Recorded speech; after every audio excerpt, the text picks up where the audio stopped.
Bonjour Nolaman. Bonjour, merci. Siren Ice, c'est le titre qu'on a eu en découverte belge et qu'on a toujours en découverte belge sur LN Radio d'ailleurs.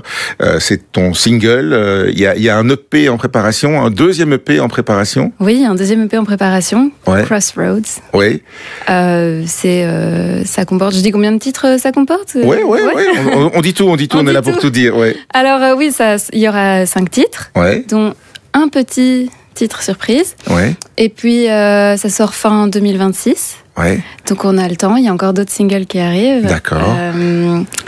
Et puis... On va égrener au fur et à mesure les différentes facettes de ta personnalité, parce que un EP c'est un peu ça aussi, même si c'est pas le premier, c'est le deuxième déjà. C'est montrer aussi différentes facettes de soi et de sa musique en fait. Oui, en fait chaque chanson, chaque EP déjà c'est comme un écrin. On a un thème, on choisit un thème, un fil conducteur. Enfin, je parle pour moi, mais je parle pour moi. Je choisis un fil conducteur. Donc ici c'est Crossroads parce que c'est justement la croisée des chemins. La croisée des chemins, c'est changer de ma perspective sur les relations amoureuses, sur les relations en général, sur qu'est-ce qu'on veut dans la vie, qu'est-ce qui nous dessert, qu'est-ce qu'on choisit de faire, comment prendre soin de soi. Donc c'est vraiment tout ça et ça me rappelait Crossroads. Ça m'a inspiré le film avec Britney Spears et c'est un film avec lequel j'ai grandi, que j'ai adoré quand j'étais petite et du coup je voulais rassembler tout ça, ce côté girly, le road trip, ça me fait rêver aussi. Donc voilà, j'essayais de rassembler toutes mes idées là-dedans et Crossroads, ça me semblait être la synthèse la plus évidente. En même temps, c'est logique que tu associes la musique et l'image et le cinéma et que le cinéma t'ait inspiré puisque tu as fait des études de cinéma, donc il y a quelque chose quand même. Et en fait, c'est marrant parce que j'ai pas essayé que ce soit... Je l'ai pas vraiment réfléchi en fait, et je me suis rendu compte que c'était devenu comme un défaut, un setting défaut quoi. Je sais pas comment dire ça, mais une manière d'envisager les choses quoi. Oui, en fait, c'est chaque fois j'ai du coup des idées visuelles qui s'ajoutent quand j'écris la chanson, et j'arrive pas à dissocier trop l'image de la musique. C'est assez. C'est pas grave, c'est bien même. C'est bien, c'est chouette, ça donne des idées. Alors évidemment, ce qu'on veut sur papier ou dans notre tête sera jamais ce qu'on a dans le résultat. Enfin, je veux dire en tant qu'indé surtout. Mais c'est un peu le but quand même de la musique et des chansons, c'est quand même de générer dans l'esprit de l'auditeur ou de l'auditrice, de générer des images quoi. Ouais, c'est ça. Déjà, en fait, c'est qu'il y a plusieurs couches de visuel si on veut. Il y a l'image mentale, c'est comme quand on lit, quand on écoute de la musique, on a des sensations. Donc c'est un peu dans tous les sens. Il y a les sensations peut-être même physiques, puis les visuels, ce que ça nous évoque, et associer ça à un visuel et là pour le coup vraiment cinématographique ou en tout cas vidéo, pour moi c'est vraiment compléter la boucle quoi. Aujourd'hui, on fait du 360 partout. Partout. Et puis c'est un plaisir. Enfin, quand on regarde les clips de nos artistes préférés, c'est toujours, c'est un régal pour nous. Donc c'est gai, vraiment. C'est aussi le but de s'amuser finalement là-dedans. Un peu quand même. Voilà. Qu'est-ce qui t'a nourri toi musicalement aussi? Qu'est-ce qui t'as croisé des chemins musicaux? C'est quoi alors?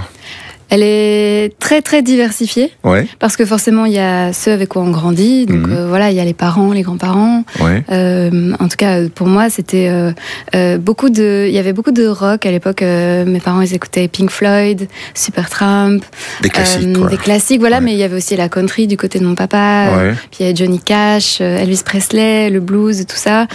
Et puis mes grands-parents, il y avait beaucoup le jazz et le classique, donc de toute façon j'étais attirée par le spectacle et par justement ce que évoque la musique et les sensations que ça me procurait. Donc c'est un mélange de tout ça quand on grandit, et puis après plus tard MTV, je dis souvent ça, mais c'est vrai, on a grandi avec les clips justement, les top 100 machin. Même si aujourd'hui MTV n'existe plus, en tout cas, il y a plus de clips. C'est trop triste. Ils ont tiré le rideau. Donc mais il y a encore les clips vivent sur Internet aujourd'hui. Oui, c'est ça. Donc c'est devenu le canal de diffusion principal, on va dire. Et c'est pour ça qu'on les fait. Alors ce nouvel EP qui va sortir, sur lequel il y a le single Siren's Call, et il y en aura donc plein d'autres.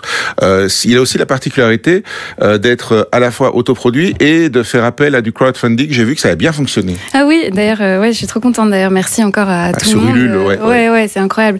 Siren Eyes, ça a été complètement autoproduit. Et puis on a lancé le crowdfunding en parallèle de la sortie. Et j'avais super peur. Évidemment, on ne sait jamais à quoi s'attendre. Et là, on a atteint, c'était hier soir, je pense que ça se terminait. Et on a décidé de le prolonger de 10 jours. On s'est dit, voilà, on rêve en grand, on ne sait jamais. On sait jamais. Si ça peut nous permettre de faire un autre clip, ce que j'aimerais beaucoup. Mais du coup, oui, produire indépendant, c'est pas évident. C'est les fonds personnels. Et donc, ça met énormément de pression. Ça fait que...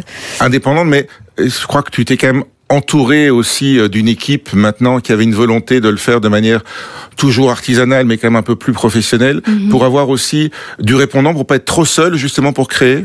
Ouais, alors ça c'était quelque chose. Mon premier EP, je l'ai fait. On l'a fait en équipe ultra réduite, quoi. On était peut-être 5, je sais pas. Et même pour tous les visuels et tout. Ici, j'ai la chance d'avoir une manager maintenant, une attachée de presse, et ça fait toute la différence parce que quand on est seul à gérer son projet, on manque de recul. On est là à chaque étape, donc c'est chouette d'avoir. Si on se trompe, on s'en rend pas compte. Il y a personne pour vous mettre attention. Ouais, et puis on se sent vite seul, quoi. C'est un métier où on est vite seul aussi. Donc ici, travailler avec des musiciens, voilà, ça fait que les coûts aussi sont multipliés. Donc voilà, j'ai décidé d'investir tout ce que j'avais dans ce projet parce que c'est mon rêve. Et puis c'est vital, c'est mon moteur et c'est ce qui me maintient en vie. Finalement, c'est l'envie de se lever le matin, c'est tout ça. Donc, et puis il faut lancer la machine, quoi. Voilà, il faut bien commencer quelque part. Donc ouais. Tu parlais de country tout à l'heure parmi tes influences. C'est marrant parce que évidemment avec des têtes de pont comme Taylor Swift en ce moment, qui est un peu virée vers la pop, mais qui vient de là. Cette musique était considérée quand même comme étant un peu ringarde à une époque. C'était un peu pour les vieux cow-boys de l'Amérique profonde. À retrouver des lettres de noblesse et justement une certaine diversité aujourd'hui aussi. Ouais. Oui, c'est marrant, ça revient, mais je crois que ça fait... il y a eu Cowboy Carter de Beyoncé qui a un peu aussi popularisé la country. Je pense que ça reste encore un petit peu ringard pour certains. J'ai vu un texte, un post qui disait la country, c'est les emo farms. Genre, c'est les emo de la campagne, quoi. C'est un peu vrai, quoi. C'est un peu vrai. La variété française des années 70, 80, c'était de la country chantée en français aussi, d'une certaine manière. Oui, c'est vrai. C'est de la musique populaire, quoi. Oui, voilà, c'est ça. C'est raconter... c'est vraiment du storytelling, raconter ce qu'on a sur le cœur. Et ce que j'aime bien, c'est qu'on peut vraiment en faire un conte, quoi. Mais souvent, ça peut être aussi très brut. C'est pas seulement poétique, ça peut être vraiment voilà ce que j'ai, voilà ce que j'ai sur le cœur, le quotidien, les problèmes de la vie quotidienne. Et le blues, c'était ça aussi. Mais oui. Mais c'est ce qu'on est. On est fait de ça. On est fait d'émotions et de petites choses du quotidien. C'est un peu bateau de dire ça, mais c'est vrai. Le prochain single va venir très vite, je pense. La semaine prochaine, il sera là. Ouais. On peut déjà donner le titre, parce qu'à défaut de l'écouter, on pourrait au moins donner le titre. Ouais, il s'appelle Highs and Lows. Ok. Et c'est un titre que j'ai coécrit avec un ami et aussi avec une productrice américaine qui est à LA.